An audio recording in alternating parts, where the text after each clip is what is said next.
नमस्कार दोस्तों, मैं आपका एक बार फिर से स्वागत करता हूं आपके अपने legal help and awareness channel अटालियन लीगल एडवाइजर्स में।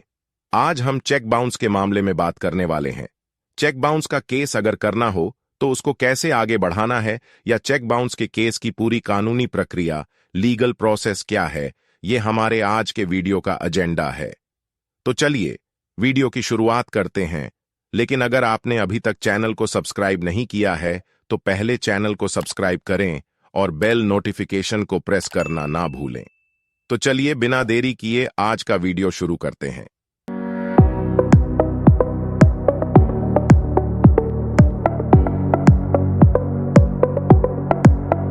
दोस्तों, चेक बाउंस के केसेस सेक्शन 138 ऑफ एनआईए यानी कि नेगोशिएबल इंस्ट्रूमेंट एक्ट 1881 के थ्रू कोर्ट में फाइल होते हैं। चेक बाउंस का केस एक आपराधिक यानी कि क्रिमिनल मामला है, जहां आप चेक देने वाले को जेल भी भिजवा सकते हैं। साथ ही अगर चेक बाउंस हुआ है तो आप उसके खिलाफ सिविल यानी रिकवरी का केस करके अपना पैसा रिकवर करवा सकते हैं।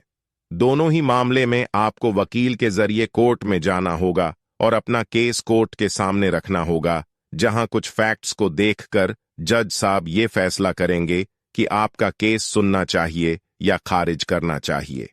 अब बात करते हैं कि ये सब करना कैसे है। सबसे पहले हम ये जानने की कोशिश करते हैं कि चेक क्या होता है और क्यों इशू किया जाता है। सबसे पहली बात करते हैं चेक की। दोस्तों, चेक बैंक की सर्विस है जिसमें एक इंसान बैंक से कैश ना निकालकर एक चेक साइन करके दूसरे इंसान को अपनी देनदारियों को खत्म करने के लिए देता है, जिसको वो अपने बैंक खाते में लगाकर वो पैसे निकालता है या अपने अकाउंट में क्रेडिट करवा लेता है। इस तरह से वो चेक का पैसा आपके अकाउंट में आ जाता है। अब किसी कारण से अगर चेक बाउंस हो जाए या फिर डिसऑनर हो जाए तो क्या होगा? चेक अगर बाउंस हो जाता है तो उसके कई कारण हो सकते हैं, जैसे कि खाते में पैसे ना होना, इनसफिशिएंट फंड्स, सिग्नेचर का गलत होना, सिग्नेचर मिसमैच, या फिर चेक देने वाले ने चेक को स्टॉप पेमेंट कर दिया हो या फिर अपना खाता बंद करवा दिया हो। आपका चेक जिस भी कारण से बाउंस हुआ होगा, बैंक आपके चेक की वापसी के साथ साथ आपको एक रिटर्न मेमो इशू करता है, जिस पर चेक बाउंस होने का कारण मेंशन होता है, जो इनमें से एक ही होगा कि इनसफिशिएंट फंड्स या फिर स्टॉप पेमेंट के कारण, या जो भी कारण होगा उसका जिक्र रिटर्न मेमो पर मेंशन होगा। अब जब हमें पता है कि हमारा चेक बाउंस हो गया है और उसका कारण क्या है, तो हमें रिटर्न मेमो जारी करने की तारीख से 30 दिनों के भीतर चेक देने वाले को एक लीगल डिमांड नोटिस भेजना होगा।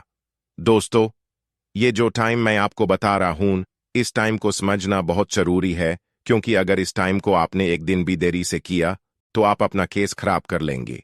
इसलिए इस समय को ध्यान से समझ ले। सबसे पहले 30 दिन में एक लीगल डिमांड नोटिस भेजना होगा, और ये नोटिस एक वकील से ही भेजा जाएगा, जिसमें आपने चेक देने वाले को 15 दिन का समय देना है अपने पैसे वापस करने के लिए। अब उसको नोटिस मिलने के बाद भी अगर वह आपको कोई जवाब नहीं देता है या आपके पैसे नहीं देता है, तो आपको वहां से अगले 30 दिनों के अंदर आपका केस कोर्ट में फाइल करना होगा। इस समय को आप अपनी मर्जी से बदल नहीं सकते हैं, क्योंकि यह एक कानूनी प्रक्रिया है, और ना ही आप अपनी मर्जी से जब चाहें केस फाइल कर सकते हैं। इसलिए इस समय को ध्यान में रखना है ताकि हमारा केस एक बढ़िया राह पर आगे बढ़े। अब सवाल यह है कि हमें कैसे पता लगेगा कि हमारे डिमांड नोटिस को 15 दिन हो गए हैं और हमें केस को कोर्ट में फाइल करना है। दोस्तों, हम जब भी लीगल डिमांड नोटिस भेजेंगे, हम आरपीएडी रजिस्टर्ड पोस्ट एक्नॉलेजमेंट ड्यू के जरिए ही अपने डिमांड नोटिस को भेजेंगे। रजिस्टर्ड पोस्ट करते समय आपको एक रसीद रिसीप्ट मिलती है, जिससे आप अपनी रजिस्टर्ड पोस्ट को ट्रैक कर सकते हैं। अगर उसने नोटिस रिसीव कर लिया होगा तो डिलीवरी की तारीख से लेकर आपको 15 दिन गिनने होंगे, और अगर वह किसी भी कारण से नोटिस रिटर्न आ गया है तो डिफॉल्ट रूप से उसे डीम्ड टू सर्व कहा जाएगा, यानी कि डिलीवर्ड माना जाएगा। तो ऐसे हमको ये पता लग जाएगा कि हमारे डिमांड नोटिस के 15 दिन पूरे हो गए हैं और हमें अब कोर्ट में केस फाइल करना है, जिसके लिए हमारे पास अब अगले 30 दिन हैं, जिसमें हम अपने केस को कोर्ट में लेकर जाएंगे और वहां कोर्ट के सामने अपनी मांग रखेंगे। दोस्तों ध्यान रहे कि यहां पर आप अपना ओरिजिनल चेक और ओरिजिनल रिटर्न मेमो संभाल कर रखना होगा, क्योंकि ये दोनों केस के टाइम पर कोर्ट में जमा होंगे। ये दोनों ही आपके केस के लिए बहुत जरूरी है।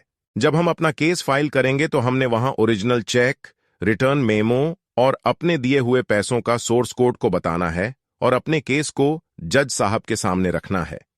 हमारी बातों को सुनने के बाद जज साहब चेक देने वाले को एक नोटिस जारी कर देंगे, ताकि वो कोर्ट में पेश होकर अपने पार्ट को जज साहब के सामने रखे, जिससे कोर्ट की कार्यवाही आगे बढ़े।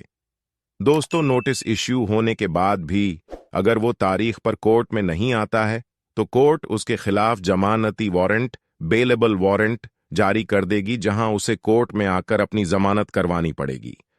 मान लेते हैं बेलेबल वारंट होने के बाद भी अगर वो कोर्ट में नहीं आता है तो कोर्ट उसके खिलाफ गैर जमानती वारंट, नॉन बेलेबल वारंट जारी कर देगी, जहां फिर उसे पुलिस गिरफ्तार करके कोर्ट में पेश करेगी। लेकिन अगर गैर जमानती वारंट इश्यू होने पर भी पुलिस उसे गिरफ्तार न कर पाए तो क्या होगा? ऐसे केस में दोस्तों कोर्ट उस इंसान को पीओ, प्रोक्लेम्ड ऑफेंडर घोषित कर देगी, जहां जमानत मिलना बहुत मुश्किल हो जाता है। अगर आप चेक का केस कर रहे हैं तो ये आपके लिए अच्छी बात है, लेकिन अगर आपके खिलाफ चेक का केस हुआ है तो ध्यान रखें, कभी भी कोर्ट के पेपर्स को नकारें ना, और कोई भी नोटिस मिलते ही नोटिस में दी हुई तारीख पर आपको कोर्ट में पेश होकर अपनी सच्चाई को कोर्ट के सामने रखना है। अगर कोर्ट को आपकी बातें सही लगेंगी तो कोर्ट चेक देने वाले को 2 साल तक की सजा के ऑर्डर कर सकती है और साथ में चेक की रकम या फिर चेक की रकम से डबल भुगतान देने को भी बोल सकती है। कई मामलों में आपको पैसे भी देने पड़ सकते हैं और साथ में सजा भी हो सकती है। तो इस प्रकार आप अपने चेक के केस को एक अच्छे वकील के माध्यम से आगे प्रोसीड कर सकते हैं और अपनी रकम वापस ले सकते हैं। तो एक बार रिवाइज करते हुए फिर से आपको समझा दूं कि चेक बाउंस होने के 30 दिन में आपको एक डिमांड नोटिस भेजना है, जहां हमें उसको पेमेंट करने के लिए 15 दिन का समय देना है। और अगर जवाब नहीं आता है तो हमें अगले 30 दिन में अपने केस को कोर्ट में फाइल कर देना है। याद रखें, 30, 15 और फिर 30 दिन। अब मान लीजिए किसी कारण से आप 30 दिन में नोटिस नहीं भेज पाए, या आप 15 दिन के दिए हुए समय के बाद अगले 30 दिन में केस नहीं कर पाए, तो आपको क्या करना है? ऐसे में आपको चेक को एक बार फिर से बैंक में लगाना है और बाउंस होने पर दोबारा वही सब करना है, और इस बार ध्यान से अगले 30 दिन में केस को फाइल कर देना है। उम्मीद करता हूं आपको आज का वीडियो अच्छा लगा होगा। अगर वीडियो इंफॉर्मेटिव लगी है तो वीडियो को ज्यादा से ज्यादा शेयर करें, और किसी भी प्रकार की कानूनी मदद के लिए आप वीडियो में दिए गए नंबर पर संपर्क कर सकते हैं। हम आपकी मदद जरूर करेंगे। मिलूंगा जल्दी ही अपने अगले वीडियो में, तब तक के लिए जय हिंद।